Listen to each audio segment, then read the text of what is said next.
Good morning, everybody. Good morning, sir.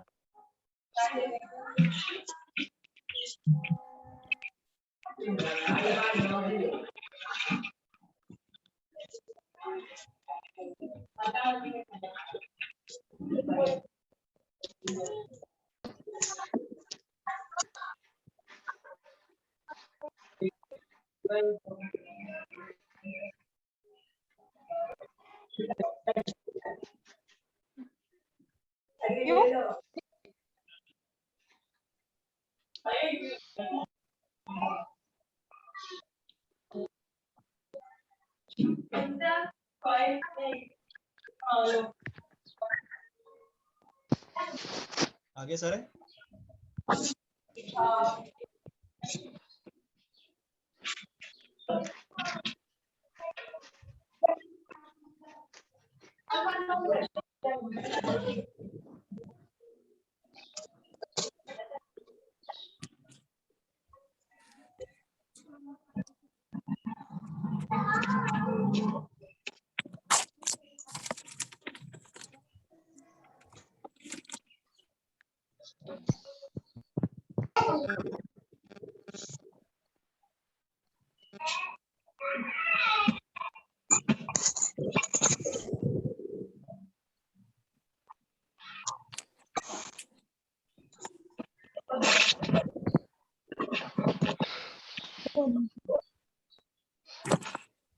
करें sir.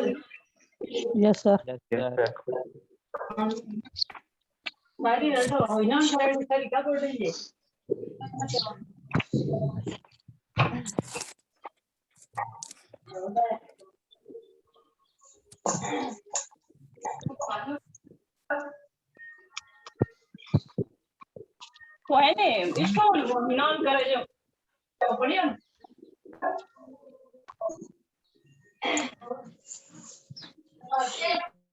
Okay, start करते हैं हम लोग क्लास को।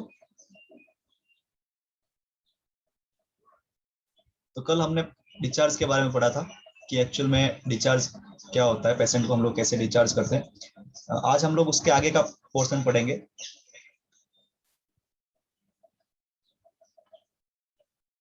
स्क्रीन दिख रहा है सबको?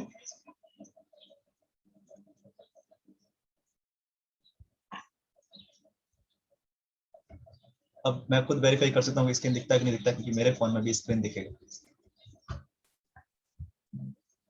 चलो हम लोग क्लास को स्टार्ट करते हैं।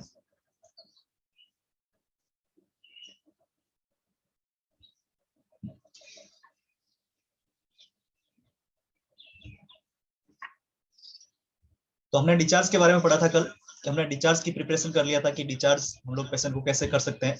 उसके अलावा हमने ये देख लिया था कि कौन कौन से वो टाइप्स है जिनसे हम लोग पेशेंट को डिस्चार्ज कर सकते हैं। तो टाइप्स के अंदर हमने बहुत सारे टाइप्स पढ़े थे। जैसे कि अगर वो पेशेंट ठीक हो गया है तो हमने उसको डिस्चार्ज किया तो क्योर हो गया, या उसका ट्रीटमेंट खत्म हो गया तब हमने डिस्चार्ज किया।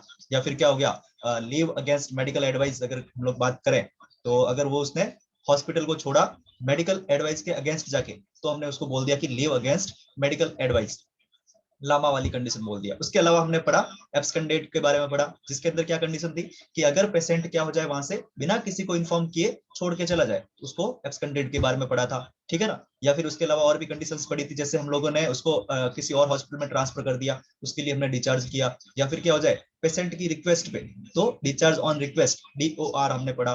ठीक है। उसके अलावा हमने पढ़ा कि लास्ट में अगर उसकी पेशेंट की डेथ हो जाए तो भी हमें क्या करना पड़ेगा, उस पेशेंट को डिस्चार्ज करना पड़ेगा। ये सारी कंडीशंस हमने पढ़ी, डिस्चार्ज के टाइप्स के बारे में पढ़ा था। उसके बाद हम लोग आगे बढ़ते हैं, कौन कौन से वो स्टेप्स है जो हमें फॉलो करने होंगे किसी पेशेंट को डिस्चार्ज करने के लिए, उसके बारे में हम लोग पढ़ेंगे आज। तो steps for discharging a patient, patient को अगर हम लोग डिस्चार्ज करना चाहे तो कौन कौन से वो स्टेप हम लोगों को फॉलो करने पड़ेंगे, उसके बारे में हम लोग पढ़ते हैं। फर्स्ट लिखा हमने, make sure that there is written consent. Written consent का मतलब क्या हुआ कि सबसे पहले अगर हम किसी को डिस्चार्ज करना चाहें तो उसके लिए रिटन कंसेंट होना चाहिए, डॉक्टर का लिखा हुआ होना चाहिए कि इस पेशेंट को हमें क्या करना है, डिस्चार्ज करना है। ठीक है ना। उसके अलावा instruction for discharge and follow up descriptions, और फिर उसके अलावा वहाँ पे क्या होनी चाहिए, इंस्ट्रक्शंस क्या क्या उसको फॉलो करना है, उसके अलावा उसको फॉलो अप के लिए, फॉलो अप का मतलब समझते हो ना, डॉक्टर लिखता है कि 7 दिन के बाद दोबारा चेकअप के लिए आना है, 10 दिन के बाद दोबारा चेकअप के लिए आना है, 15 दिन के बाद दोबारा चेकअप के लिए आना। जो 10 दिन का, 15 दिन का, 7 दिन का जो डॉक्टर ने वापस चेकअप के लिए आने का बोला, उसको हम लोग बोलते हैं फॉलो अप केयर। क्या बोलते हैं, फॉलो अप केयर। और फॉलो अप केयर का डिस्क्रिप्शन का मतलब हुआ, उसमें लिखा हुआ होगा कि आपको कितने दिनों के बाद वापस आना है, और लिखा हुआ है फॉलो अप केयर के अंदर, इसका मतलब वो डिस्क्रिप्शन हुआ। तो फॉलो अप डिस्क्रिप्शन के बारे में भी वहां पे लिखा हुआ होना चाहिए। तो वो सारी चीजें हम लोग सबसे पहले देखेंगे। सबसे पहले ये श्योर हो जाएंगे कि डॉक्टर ने कंसेंट लिखा है, डॉक्टर ने ये लिखा है कि आपको छुट्टी दे दिया गया है, ठीक है ना, और उसके लिए क्या क्या इंस्ट्रक्शंस है, डिस्चार्ज करने के लिए क्या क्या इंस्ट्रक्शंस दिए वो भी अपने को देखने पड़ेंगे। उसके अलावा उसने फॉलो अप क्या क्या लिखा है डॉक्टर ने, वो भी हमें देखना पड़ेगा। फिर हम लोगों को मेक श्योर होना है, make sure that the family and the patient understand the instruction for care. अब हम लोगों को ये समझना पड़ेगा कि जो पेशेंट है या उसकी फैमिली है, वो दोनों इस बारे में अंडरस्टैंड हुए कि नहीं हुए कि उनको क्या कर दिया गया है, यहाँ से डिस्चार्ज कर दिया गया है, और अब आगे का क्या केयर उसको लेना है, ठीक है ना, पेशेंट को क्या केयर लेना है, उसकी फैमिली वालों को क्या ध्यान रखना है, उन सारी चीजों के बारे में वो सच में अंडरस्टैंड हुए कि नहीं हुए, समझे है कि नहीं समझे है कि अब आपको जो भी केयर लेना है वो घर पे बैठ के ही लेना है, ठीक है ना। जैसे आप लोगों के लिए कोविड की छुट्टियां कर दी ना कोविड की वजह से, तो आपको घर से ही पढ़ना है, ये समझ पाए कि नहीं समझ पाए, ऑनलाइन स्टडी कर पाओगे कि नहीं कर पाओ, ये समझ पा रहे हो कि नहीं पा रहे हो, ये कंडीशंस जो है वो हमने पहले ही क्लास के अंदर बताई थी। तो वैसा का वैसा पेशेंट से भी हमें पूछना पड़ेगा कि आपको समझ में आया कि नहीं आया, आपको घर पे क्या केयर करना है, कैसे अपने आप को मेंटेन करके रखना है, ठीक है ना। तो उसके अंदर इंपॉर्टेंट चीजें लिखी मैंने, दैट इज करके लिखा है, ई और आई और ई का मतलब है दैट इज। इसमें मैंने लिखा है जैसे डाइट से रिलेटेड जो भी कंडीशंस है वो समझ में आया कि नहीं आया उसको, है ना, क्या खाना है क्या पीना है। फिर मेडिकेशंस, कौन सी मेडिकेशंस कैसे लेनी है, कौन सी मेडिकेशंस को कभी जब जरूरत पड़े तब लेना है, कौन सी मेडिकेशंस को रात में लेना है, कौन सी को सुबह लेना है, कौन सी भूखे पेट लेना है, वो सारी कंडीशंस उसको समझ में आया कि नहीं आया। उसके अलावा एक्टिविटी एक्सरसाइजेस, कि कौन कौन सी एक्टिविटीज उसको करनी है, कौन कौन सी एक्सरसाइजेज उसको करनी है, वो सारी कंडीशंस उसको समझ में आई कि नहीं आई, उसके बारे में भी उससे पूछेंगे, और उससे अंडरस्टैंड हुआ है कि नहीं वो इसके बारे में कंफर्म करेंगे, ठीक है ना। तो ये दो कंडीशंस हमने पढ़ी। इसके अलावा लिखा हमने if the patient or relative decides to leave the hospital against advice of his doctor, ये कंडीशन वो कंडीशन है जो लामा वाली कंडीशन है। जब पेशेंट क्या करे या उसके फैमिली मेंबर्स जो है वो ये बोल दे कि हमें यहाँ से ट्रीटमेंट नहीं करना है, हम जबरदस्ती यहाँ से जाना चाहते हैं, डॉक्टर की एडवाइस के अगेंस्ट जाके हम लोग क्या करना चाहते हैं, यहाँ से जाना चाहते हैं, है ना, against advice of his doctor, doctor की एडवाइस के अगेंस्ट अगर जाके वो हॉस्पिटल को क्या करना चाहे, लीव करना चाहे, हॉस्पिटल को लीव करना चाहे, उस वाली कंडीशन में क्या होगा, हम लोगों को एक लामा फॉर्म के ऊपर साइन करवाने होंगे। क्या करवाने होंगे, लामा फॉर्म के ऊपर एक लामा फॉर्म आएगा, उस फॉर्म पे उसके साइन करवाने, ठीक है ना, पेशेंट के हो गए या उसके रिलेटिव्स के क्या करवाने, साइन करवाने, ताकि क्या हो जाए इन फर्दर केसेस, अगर कोई बाद में अगर कोई ऐसा केस हो जाए जिस कंडीशन के अंदर हम लोगों को रिपोर्ट दिखाना पड़ जाए दोबारा कि आपके पास क्या रिकॉर्ड है इस पेशेंट का, आपके पास ये पेशेंट आया था तब आपने एक्चुअल में इसको क्यों यहाँ से डिस्चार्ज किया था, उसकी वजह क्या थी, तो हम लोग दिखा सके उनको कि इस पेशेंट ने जबरदस्ती यहाँ से छुट्टी लिया था और हमारे पास ये फॉर्म पड़ा है, लामा फॉर्म, जिसके ऊपर इसके सिग्नेचर है, ठीक है ना। तो रिकॉर्ड के लिए अपने पास उसके क्या करने पड़ेंगे, अपने को सिग्नेचर करवाने पड़ेंगे लामा फॉर्म के ऊपर, अगर कोई डॉक्टर की एडवाइस के खिलाफ जाके हॉस्पिटल को छोड़ता है तो, ठीक है।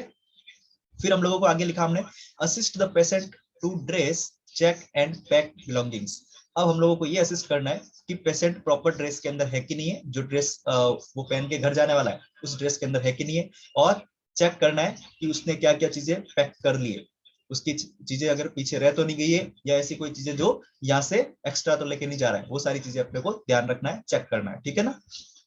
आगे लिखा हम लोगों ने, collect the discharge slip. Discharge slip का मतलब क्या हुआ कि डॉक्टर ने उसको डिस्चार्ज किया, उसके लिए वो रिसेप्शन पे जाके दोबारा से क्या बना के लेके आएगा, एक डिस्चार्ज स्लिप बना के लेके आएगा। उस स्लिप को अपने को क्या करना है, कलेक्ट करना है, और क्या करना है, जो भी उसके ऊपर प्रिस्क्रिप्शन लिखा है, जो प्रिस्क्रिप्शन लिखा है उसको भी क्या करना है, देखना है, that the patient is taken with him for follow up care. और जो प्रिस्क्रिप्शन होगा और डिस्चार्ज स्लिप होगा वो एक पेशेंट के पास में भी रहेगा, क्या रहेगा, पेशेंट के पास में रहेगा, क्यों, क्योंकि जब वो फर्दर दोबारा वापस आएगा, चेक करवाने के लिए दोबारा वापस आएगा, फॉलो अप केयर के लिए वापस आएगा, उस वाली कंडीशन में वो पेशेंट के पास होना चाहिए, ताकि हमें ये पता चलेगा कि ये पेशेंट ऑलरेडी यहाँ पे एडमिट था और इसने यहाँ से ये ट्रीटमेंट लिया था, इसने इस पेशेंट ने हमारे से जब डिस्चार्ज होके गया उस टाइम हमने ये प्रिस्क्रिप्शन इसको दिया था, वो सारी कंडीशंस उस डिस्चार्ज स्लिप पे रहेगा, उस प्रिस्क्रिप्शन वाली स्लिप पे रहेगा, और वो फॉलो अप केयर में जब भी आएगा तो हमारे लिए क्या रहेगा, एक हेल्पफुल रहेगा कि हम सीधा उस स्लिप को देख के बता सकते हैं कि इस पेशेंट को ये प्रॉब्लम था, ये ट्रीटमेंट हमने दिया था, और ये कंडीशंस हम लोगों को आगे देखना है।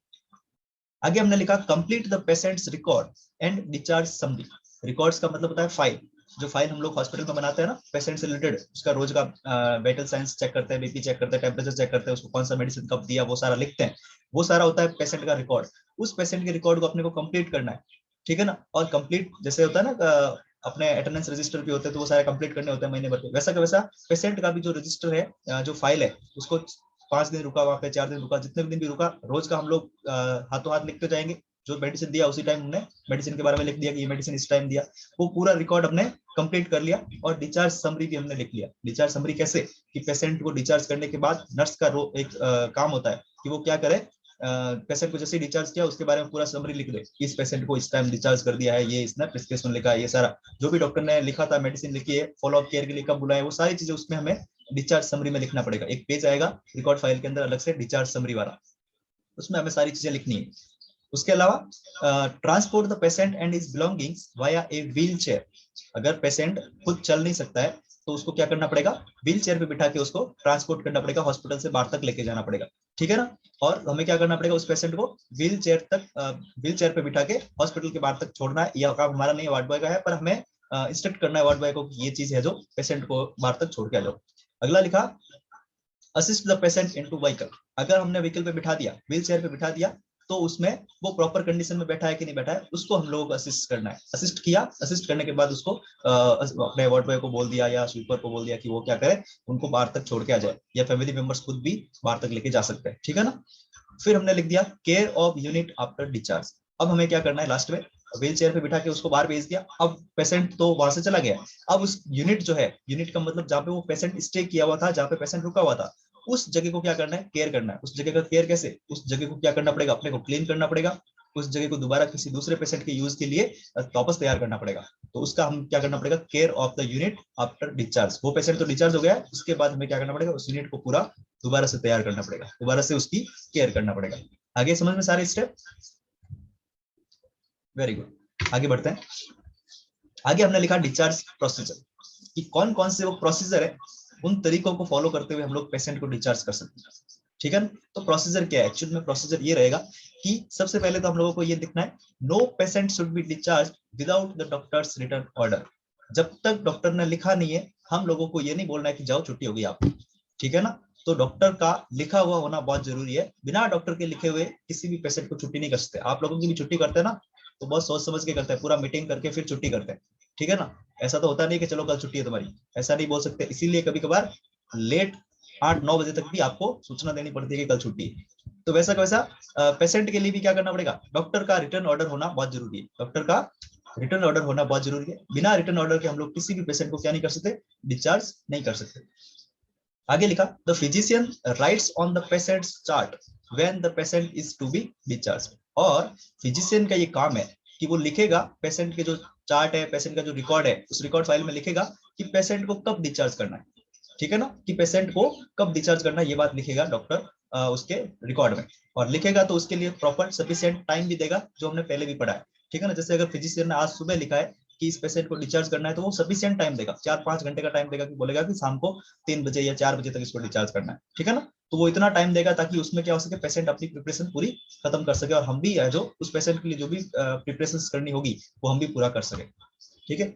आगे हमने लिखा इंस्ट्रक्शंस रिगार्डिंग फर्दर केयर। अब उसका फर्दर केयर, फर्दर का मतलब आगे की क्या केयर करना है, उसके बारे में हम लोग उसको पेशेंट को बताएंगे कि आपकी अब यहाँ से छुट्टी हो रही है, डॉक्टर ने आपकी छुट्टी लिख दिया है, ठीक है ना। अब आपको आगे क्या केयर करना है, घर पे क्या केयर करना है, उसके बारे में हम आपको इंस्ट्रक्ट कर रहे हैं, हम आपको बता रहे हैं। उसके बाद क्या क्या केयर करना है, उसके अलावा मेडिकेशन कौन सी लेना है, क्या लेना है, मेडिकेशन कौन सी लेना है, उसके बारे में भी हम लोग बताएंगे। इसके अलावा ट्रीटमेंट कौन कौन सा ट्रीटमेंट आपको लेना है, उसके अलावा फॉलो अप के लिए कब आना है, वो सारी चीजें हम लोग क्या करेंगे, उस पेशेंट को इंस्ट्रक्ट करेंगे, पेशेंट को बताएंगे। उसके अलावा हमने लिखा should be clearly written and interpreted to the patient and his family members. इसका मतलब क्या हुआ कि ये सारी चीजें जो भी उसका फर्दर केयर है, फर्दर मेडिकेशन है, फर्दर ट्रीटमेंट है, फॉलो अप है, वो सारी चीजें वहां पे लिखी हुई भी होनी चाहिए। जो पेशेंट को हम लोग दे रहे हैं ना, एक फाइल पेशेंट को भी देते हैं हम लोग, डिस्चार्ज फाइल देते हैं, उस डिस्चार्ज फाइल पे, डिस्चार्ज स्लिप पे लिखा हुआ भी होना चाहिए सारा, कि आपको ये मेडिकेशन इस टाइम लेनी है, ये मेडिकेशन इस टाइम लेनी है, आपको क्या क्या ट्रीटमेंट करना है, क्या खाना है, क्या पीना है, कब वापस आना है, फॉलो अप के लिए आना है, वो सारी चीजें उस पेशेंट के उस फाइल में लिखी हुई होनी चाहिए। और इसके अलावा हम लोगों को क्या करना पड़ेगा, फैमिली मेंबर्स को भी ये बात बतानी पड़ेगी। ऐसा क्यों, क्योंकि अगर हम लोगों ने सिर्फ लिख के उसको दे दिया तो हो सकता है कि उसको पढ़ना नहीं आए, है ना, या हो सकता है कि वो जहाँ पे भी रहता है वहाँ आसपास भी ऐसा कोई नहीं हो जो उन चीजों को पढ़ पाए। तो हमें क्या करना पड़ेगा, वो सारी चीजें फैमिली मेंबर्स को एक बार वर्बली बतानी भी पड़ेगी, बोल के भी बतानी पड़ेगी, ताकि क्या हो जाएगा, जैसे ही बोल के बताएंगे तो वो सारी चीजें उनको समझ में आ जाएगी, वो इजीली फॉलो अप के लिए भी आ जाएंगे और सारा मेडिकेशन ट्रीटमेंट भी इजीली ले लेंगे। आगे हमने लिखा provide the patient with the medications और direct him to purchase what is needed for him. Simple सी चीज है, हम लोगों ने क्या कर दिया, उसको मेडिकेशंस के लिए बता दिया कि ये मेडिकेशंस आपको लेनी है। अब वो मेडिकेशंस उसको प्रोवाइड कर देनी है, उसको दे देनी है कि ये सारी मेडिकेशंस आपको लेनी है, और क्या क्या चीजें आपको परचेज करनी है और क्या क्या चीजें आपको खरीदनी है, उसके बारे में भी उसको बता दिया कि ये चीजें आपके लिए जरूरी है, इन चीजों को आप लोग खरीद के रखिएगा और इन चीजों का यूज प्रॉपर कीजिएगा, ठीक है ना। तो वो सारा हम लोग उनको बता देंगे। आगे लिखा हम लोगों ने patients personal belongings such as clothings. Clothings का क्यों लिख रहे हैं हम लोग बार बार, क्यों, क्योंकि जैसे ही वो हॉस्पिटल के अंदर आएगा तो हम लोगों ने हॉस्पिटल की क्लॉथिंग उसको पहना दी, ठीक है ना। तो हॉस्पिटल के अगर कपड़े पहने हैं तो उसके खुद के कपड़े भी तो कहीं रखे हुए होंगे ना, लॉकर में रखे हुए होंगे या कहीं बैग्स में रखे हुए होंगे, तो उसको क्या करना है, अब उसके खुद के कपड़े पहनाने, ठीक है ना। और मनी, अगर उसके पास कोई पैसे वगैरह थे और वो पैसे अगर उसने हमें दिए हैं या हमने उसके पैसे लिए हैं, क्यों, क्योंकि उसका पैसों की सेफ्टी रहे, ठीक है ना। उस वाली कंडीशन में वो भी उसको वापस हैंड ओवर कर देना है। एंड अदर वैल्यूबल्स, वैल्यूबल्स का मतलब अगर कुछ ज्वेलरी वगैरह हो गई या कीमती सामान कुछ भी हो गया, मोबाइल्स वगैरह हो गए, वो सारी चीजें भी उसको क्या करना है, वापस हैंड ओवर कर देना है। या तो उसको हैंड ओवर करना है या फिर उसकी जो भी इंटरेस्टेड मेंबर है, इंटरेस्टेड का मतलब जिसपे वो भरोसा करता हो या जिसपे भरोसा किया जा सकता है, उस मेंबर को क्या करना है, हैंड ओवर करना है। आगे हमने लिखा which were interested to the hospital personal. Hospital personal का मतलब क्या हुआ कि जब वो एडमिशन हुआ था उसका, तब उसने क्या किया था, किसी हॉस्पिटल पर्सनल को ये सारी चीजें दी थी, ठीक है ना। अपने वैल्यूएबल चीजें हो गई, अपना मनी वगैरह हो गया, वो हॉस्पिटल के पर्सनल, पर्सनल का मतलब होता है कर्मचारी, हॉस्पिटल के कर्मचारी को किसी को दिया था, तो क्या करना है, एडमिशन के टाइम, इसमें ये लिखा है कि at the time of admission, admission के टाइम अगर उसने हॉस्पिटल के पर्सनल को ये सारी चीजें अगर दी थी, तो हमें क्या करना है, उसको चेक करना है, दोबारा से चेक करके रिटर्न टू हिम, उसको वापस दे देना है, ठीक है ना। सिंपल सी चीज, अगर हॉस्पिटल के अंदर जैसे ही वो एडमिट हुआ, at the time of admission, admission के टाइम उसने अपनी वैल्यूएबल्स चीजें, मनी, क्लॉथिंग अगर किसी इंटरेस्टेड पर्सन को दिया था, हॉस्पिटल के पर्सनल को दिया था, तो क्या करना है, उसको दोबारा से चेक करना है और रिटर्न कर देना है, किसको, उस पेशेंट को। आगे लिखा है कि the nurse should get A receipt from the patient at the time of delivery. अब जब हम लोग उसको वापस दे रहे हैं ये सारी चीजें, उस टाइम हम लोग को एक रिसिप्ट प्राप्त करना है। हालांकि रिसिप्ट वो कंप्यूटर से प्रिंट करके तो लाएगा नहीं, बट फिर भी क्या करना है, उसके नॉर्मली सिग्नेचर करवा देना है कि ये सारी चीजें हमने आपको दे दी, ठीक है ना। तो वो हो गया एक डिस्चार्ज प्रोसेस के अंदर 4 स्टेप हुए, अभी आगे और पढ़ेंगे। आगे समझ में सारे, आगे बढ़ते हैं। फिर हमने क्या कर दिया, any of the hospital property that was given to the patient. इसमें सिंपल सी चीज ये लिखी है कि हॉस्पिटल की कोई भी प्रॉपर्टी, प्रॉपर्टी का मतलब सामान, हॉस्पिटल का जो भी सामान था वो अगर उस पेशेंट को दिया था हमने, ठीक है ना, for his use in the hospital, किसके लिए, हॉस्पिटल के अंदर यूज करने के लिए, सिर्फ और सिर्फ हॉस्पिटल में यूज करने के लिए हमने जो जो चीजें उसको दी थी, उनको क्या करना है, चेक करना है, ठीक है ना, उनको चेक करना है। And received back before he leaves, और हमें क्या करना है, रिसीव्ड करना है, दोबारा से प्राप्त करना है, वापस बैक, बैक का मतलब हुआ दोबारा से वापस उससे, है ना, उसको दिए थे उससे वापस लेना है, received back before he leaves, उसके जाने से पहले, ठीक है ना। बिफोर का मतलब पहले, उसके हॉस्पिटल को छोड़ के जाने से पहले, लीव करने से पहले, छुट्टी लेने से पहले हमें क्या करना है, जो भी हॉस्पिटल की प्रॉपर्टी थी जो पेशेंट को दी थी, उसके यूज के लिए दी थी, वो सारी की सारी वापस ले लेनी। आगे हमने लिखा the articles in the patients unit. Articles का मतलब वो जो वहां पे इंस्ट्रूमेंट्स काम आए, जो पेशेंट की यूनिट में इंस्ट्रूमेंट्स पेशेंट के लिए काम आए, उनको क्या करना है, चेक करना है, दोबारा से चेक करना है। And see that they are complete, और हमें ये देखना है कि वो सारे कंप्लीट है कि नहीं, कहीं ऐसा तो ना हो जाए कि कुछ इंस्ट्रूमेंट्स जो है वो पेशेंट ने अपने जेब में डाल के घर लेके चला गया, ऐसा नहीं होना चाहिए। हमें क्या करना है, वो सारे इंस्ट्रूमेंट्स को क्या करना है, गिन के चेक करना है कि सारे कंप्लीट है कि नहीं है। फिर बेड लिनन को भी गिनना है। बेड लिनन का मतलब क्या हुआ, जो बेड पे बिछाने वाले कपड़े है, ठीक है ना, बेड शीट हो गया, है ना, कंबल्स हो गई, पिलो कवर्स हो गए, पिल्लोज हो गए, वो सारे गिनने हैं, क्योंकि कभी कभार पेशेंट सोचता है कि पिलो कवर बहुत शानदार है, इसको घर ले लेते हैं, है ना। तो उसको क्या करना है, अपने को पूरा कंप्लीटली चेक करना है, और पेशेंट के जो भी सामान हमने दिए थे पेशेंट को, वो सारे के सारे वापस ले लेने हैं, ठीक है ना। आगे हमने लिखा before the patient leave, patient जब भी उस हॉस्पिटल को छोड़ के जा रहा है, उससे पहले अपने को क्या करना है, the nurse should confirm whether the he has paid all the hospital bills। ये अपने को कंफर्म करना है, कहीं ऐसा ना हो जाए कि ये एब्सकंडेड वाली कंडीशन में चला जाए, है ना। हम लोगों ने डिस्चार्ज इसको कर दिया, बट ये एब्सकंडेड वाली कंडीशन में जा सकता है, क्योंकि ये बिल को पूरा पे करके नहीं जाएगा, तो एब्सकंडेड वाली कंडीशन में आ जाएगा, भगोड़े वाली कंडीशन में आ जाएगा। तो अपने को क्या करना पड़ेगा, नर्स को ये चेक करना पड़ेगा, कंफर्म करवाना पड़ेगा कि वो उसने सारा बिल्स वगैरह दिया कि नहीं दिया, उसने पेमेंट्स पूरा किया है कि नहीं किया, ये अपने को क्या करना पड़ेगा, चेक करवाना पड़ेगा। और ये रिसेप्शन पे पूछेंगे हम लोग कि इसने पूरा बिल पे किया कि नहीं किया। अगर वो रिसेप्शन वाले बोलते हैं इसने पूरा बिल पे कर दिया है, तो हम लोग उसको वार्ड से बाहर भेजेंगे। अदरवाइज उसको क्या करेंगे, थोड़े टाइम के लिए बोलेंगे कि आप लोग पहले अपना बिल पे करो, उसके बाद हम लोग आपको छुट्टी देंगे, ठीक है। आगे हमने लिखा see that the patient is ready to go home. ये भी हमें देखना पड़ेगा कि पेशेंट घर जाने के लिए तैयार है कि नहीं, घर जाने के लिए तैयार है कि नहीं है। और अगर घर जाने के लिए तैयार है तो हमें क्या करना पड़ेगा, उसको स्नान करवाना पड़ेगा। रिसेंटली बात, उसने अभी अभी बात स्नान किया है कि नहीं किया है। जैसे ही उसको छुट्टी मिलता है ना, उसको बोल दिया जाता है कि आज आपको छुट्टी मिलने वाला है, आज आप नहा धो के बिल्कुल हेयर कॉम का मतलब होता है बाल बना के, बिल्कुल ऐसे सज के और ड्रेस्ड इन क्लीन क्लॉथ का मतलब वो एकदम साफ सुथरे कपड़ों के अंदर। क्यों, क्योंकि जैसे ही वो घर जाएगा हॉस्पिटल से, तो उसको लगना चाहिए कि हाँ सच में मैं तैयार बिल्कुल एकदम ठीक होके आया हूँ, है ना। अपनी जो भी प्रॉब्लम्स थी वो प्रॉब्लम्स सारी खत्म हो चुकी है, अब मैं बिल्कुल रेडी होके वापस आया हूँ। उस वाली कंडीशन के अंदर उसको क्या करना है, बिल्कुल ऐसे बाबू बना के भेजना है घर पे, है ना। छोटे बच्चों को बाबू बनाते हैं ना, वैसे बाबू बना के घर पे भेजना है, स्नान करवाना है, उसके बालों को सजाना है, संवारना है, उसके बाद उसको कपड़े पहनाने हैं बढ़िया वाले, ठीक है, और फिर उसको घर भेजना है। ये हमें थोड़ा सा काम करना है।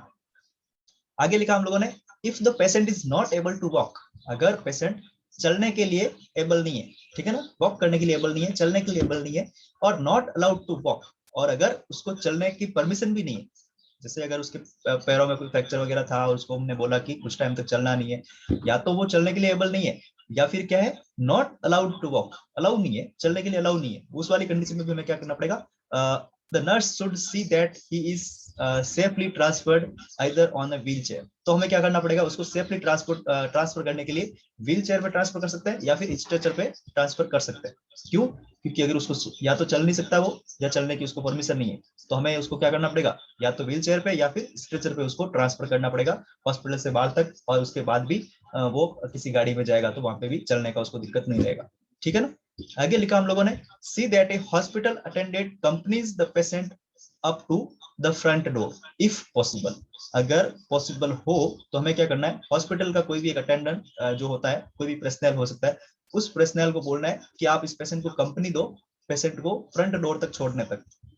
मतलब फ्रंट डोर तक उसके साथ में कोई जाए, एक कोई पर्सन उसके साथ में वार्ड से लेके फ्रंट डोर तक, मेन गेट तक, हॉस्पिटल के मेन गेट तक उसके साथ जाए, और इजीली उसको एम्बुलेंस में या अपनी गाड़ी के अंदर इजीली बिठा के वापस आ जाए। इतना सा काम अपने को करना है उस पेशेंट को अपनी गाड़ी के अंदर बिठाने तक के लिए, या फिर हॉस्पिटल के फ्रंट डोर तक जाने तक के लिए अपने को किसी हॉस्पिटल अटेंडेंट को साथ में भेजना है।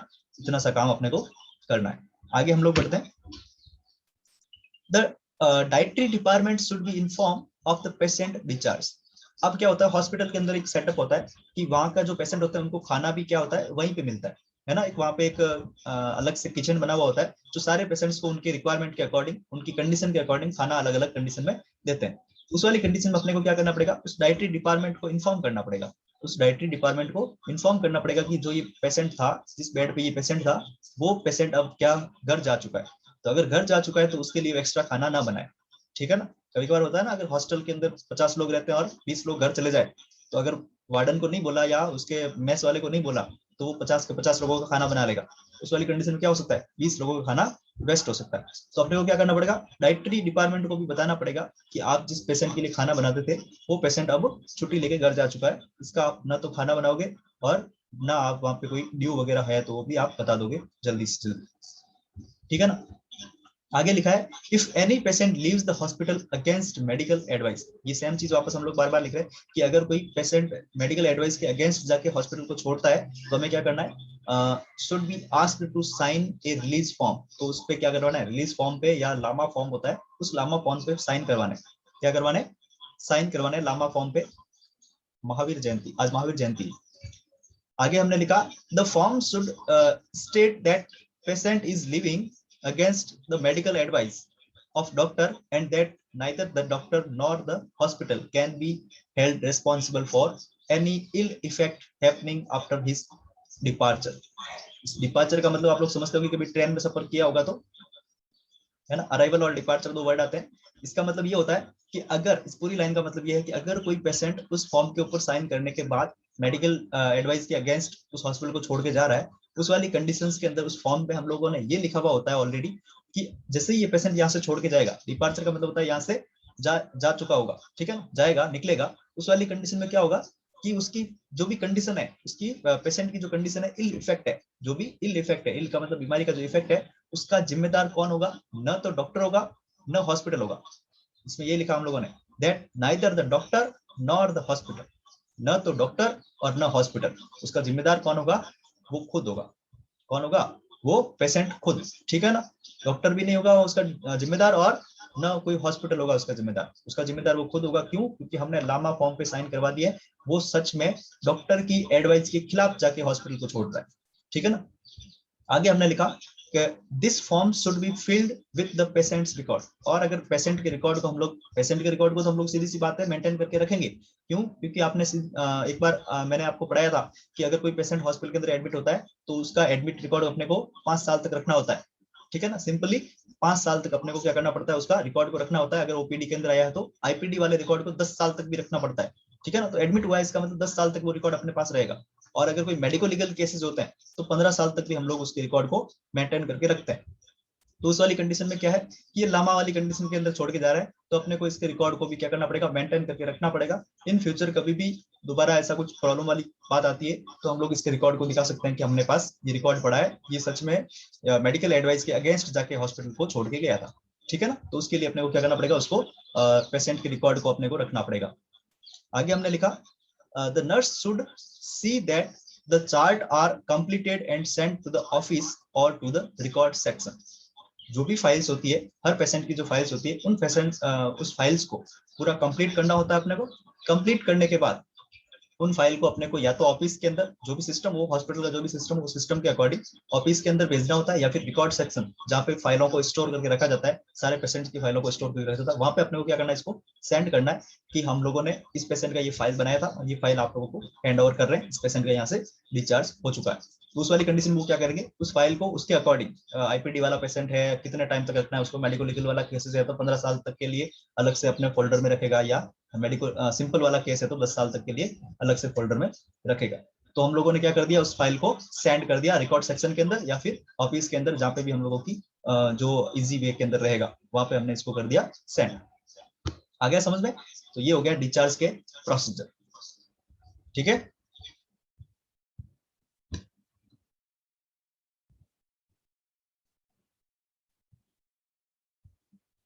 आगे सबको समझ में? Yes sir. Very good.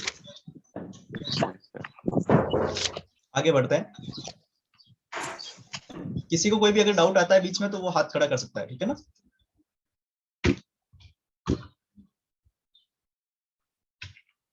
आगे बढ़ते हैं हम लोग।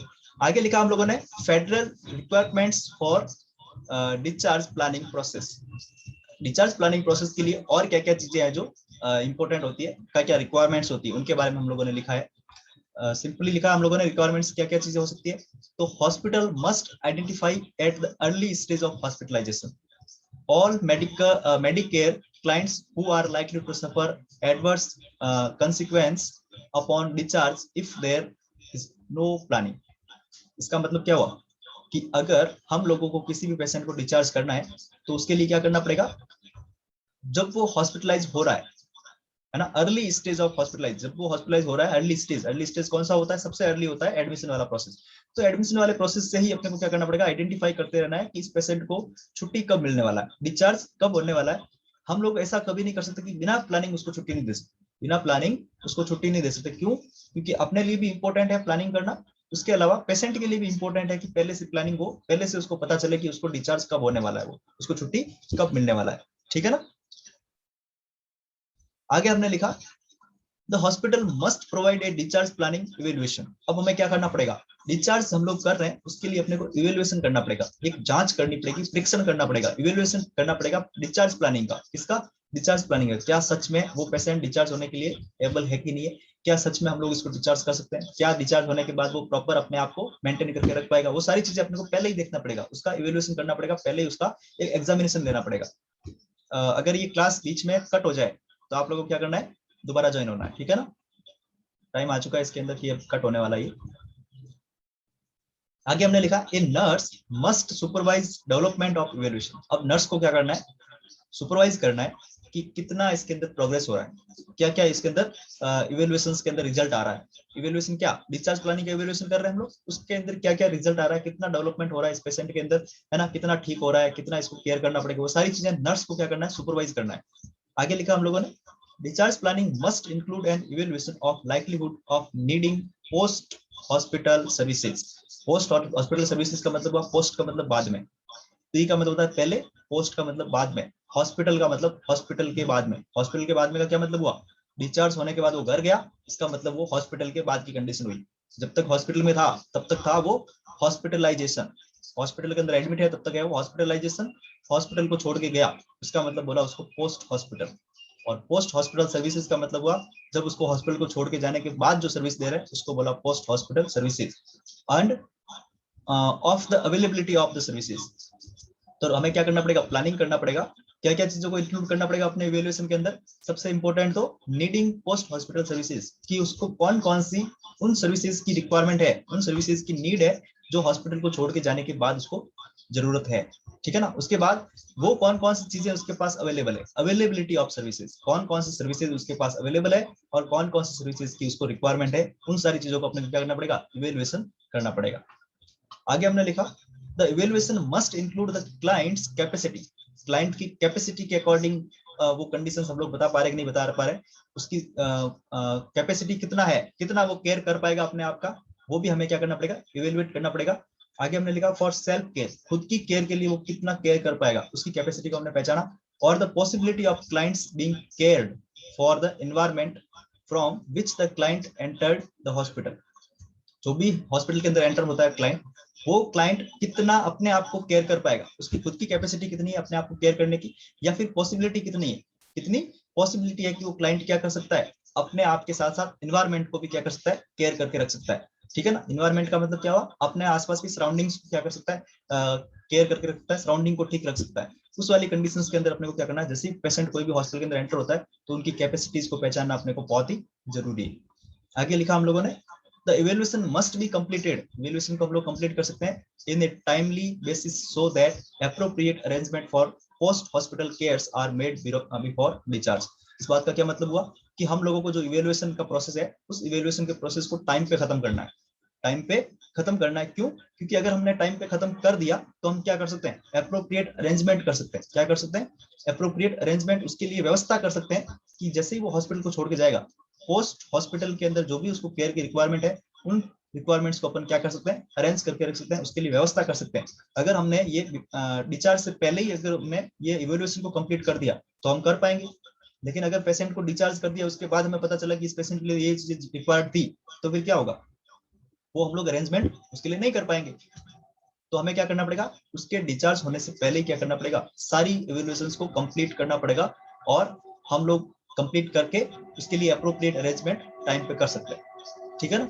आगे हमने लिखा the discharge planning evaluation must be in the clients medical record. और जो भी हम लोगों ने डिस्चार्ज प्लानिंग बनाया है, डिस्चार्ज प्लानिंग जो भी बनाया है उस डिस्चार्ज प्लानिंग इवैल्यूएशन को क्लाइंट के मेडिकल रिकॉर्ड के अंदर भी लिखेंगे। इसके अंदर लिखेंगे क्लाइंट के मेडिकल रिकॉर्ड के अंदर, ताकि क्या होगा, उसके लिए फ्यूचर में अगर कभी भी रिक्वायरमेंट होगी तो हम लोग मेडिकल रिकॉर्ड को देख के बता सकते हैं कि इसके लिए हमने ये डिस्चार्ज प्लानिंग किया था और इसके अकॉर्डिंग इसने अपने आप को एडजस्ट किया कि नहीं किया, ठीक है ना। तो वो अपनी सेफ्टी के लिए भी जरूरी है, साथ में क्लाइंट के लिए भी बहुत जरूरी है कि हम लोग डिस्चार्ज प्लानिंग को उसके जो मेडिकल रिकॉर्ड है उसके अंदर नोट करें, ठीक है ना। तो ये हो गया federal requirements for discharge planning process. तो ये अपने लिए इंपॉर्टेंट है, एक नर्स के लिए इंपॉर्टेंट, ये सारी चीजें अपने को इवैल्यूएट करके रखना है। पेशेंट के लिए क्या जरूरी है क्या जरूरी नहीं है, कितना पेशेंट कैपेसिटी रखता है, कितना उसके लिए पॉसिबिलिटी बनता है, वो सारी चीजों को अपने को पहले से इवैल्यूएट करके रखना पड़ेगा। और उस पेशेंट के लिए क्या क्या अरेंजमेंट हम लोग कर सकते हैं उसके लिए अपने को इस पूरे इवैल्यूएशन को कंप्लीट भी है जो टाइम पे करना पड़ेगा, डिस्चार्ज होने से पहले करना पड़ेगा, ठीक है। और जो भी सारा प्रोसीजर हम लोग कर रहे हैं, डिस्चार्ज प्लानिंग जो भी बना रहे हैं, वो पूरा डिस्चार्ज प्लानिंग उसके मेडिकल रिकॉर्ड के अंदर, जो उसका रिकॉर्ड फाइल है उस रिकॉर्ड फाइल के अंदर अटैच करना है हम लोगों को, ठीक है। आगे बढ़ते हैं। अब पेशेंट को क्या कर दिया हमने, डिस्चार्ज कर दिया है। तो अगर पेशेंट को डिस्चार्ज कर दिया है पेशेंट को जैसे ही डिस्चार्ज करते हैं, डिस्चार्ज करने के बाद उस यूनिट को भी क्या करना पड़ेगा, अपने को दोबारा से केयर करना पड़ेगा, उस यूनिट की केयर करना पड़ेगा। यूनिट का मतलब क्या हुआ, जहाँ पे पेशेंट ने स्टे किया था, जिस वार्ड के अंदर, जिस रूम के अंदर या जिस बेड पे पेशेंट ने स्टे किया था, उस बेड को, उस रूम को, उस वार्ड को अपने को क्या करना पड़ेगा, दोबारा से क्लीन करना पड़ेगा। ठीक है ना। उस वाली कंडीशंस के अंदर हम लोग उसकी यूनिट की केयर करते हैं। उसके बारे में हमने लिखा care of the unit after discharge. इसमें लिखा हम लोगों ने after the patient is discharge, जैसे ही पेशेंट वहां से डिस्चार्ज हो गया, और बिफोर एडमिटिंग अनदर पेशेंट। इसका मतलब ये हुआ एक पेशेंट तो वहां से छोड़ के जा चुका है, लेकिन दूसरा पेशेंट के आने से पहले, बिफोर एडमिटिंग अनदर पेशेंट, एक पेशेंट ने छोड़ के गया उस हॉस्पिटल को, उसकी जगह दूसरा पेशेंट आएगा। तो एक पेशेंट के छोड़ के जाने के बाद और दूसरे पेशेंट के आने के पहले, एक पेशेंट के जाने के बाद से लेके दूसरे पेशेंट के आने से पहले तक के बीच के अंदर हमें क्या करना पड़ेगा, the room is cleaned and air. Room को क्या करना है, क्लीन करना है, और एयर का मतलब उसके अंदर हवा भरनी। तो हवा कैसे, पंप से भरेंगे। हवा पंप से भरना नहीं होता है। हवा क्या करनी है, अपने को खिड़कियां खोलनी है, दरवाजे खोलने हैं, और पंखे चला देने हैं बढ़िया से, क्योंकि पेशेंट हो सकता है कि पंखे नहीं चलाता हो उस टाइम। ठीक है ना। तो हमें क्या करना पड़ेगा, रूम की खिड़की दरवाजे सारे खोल देना है, पंखा वगैरह चला देना है, सब कुछ बिल्कुल एकदम उसको क्लीन कर देना है रूम को। और उसके अंदर जैसे ही आप लोग डोर ओपन करेंगे, वेंटिलेशन होगा और उसके अंदर, रूम के अंदर हवा भर जाएगी। आगे हमने लिखा windows and doors are open. जो भी विंडोज है, खिड़कियां है, दरवाजे है, उनको क्या कर दिया हमने, ओपन कर दिया, खोल दिया। ठीक है। आगे हमने लिखा the doors, windows, furnitures are washed and clean. हमने क्या कर दिया, जो भी दरवाजे थे, खिड़कियां थी, फर्नीचर्स उसके अंदर जो भी रखा हुआ था, उन सबको धोया और क्लीन किया, साफ किया।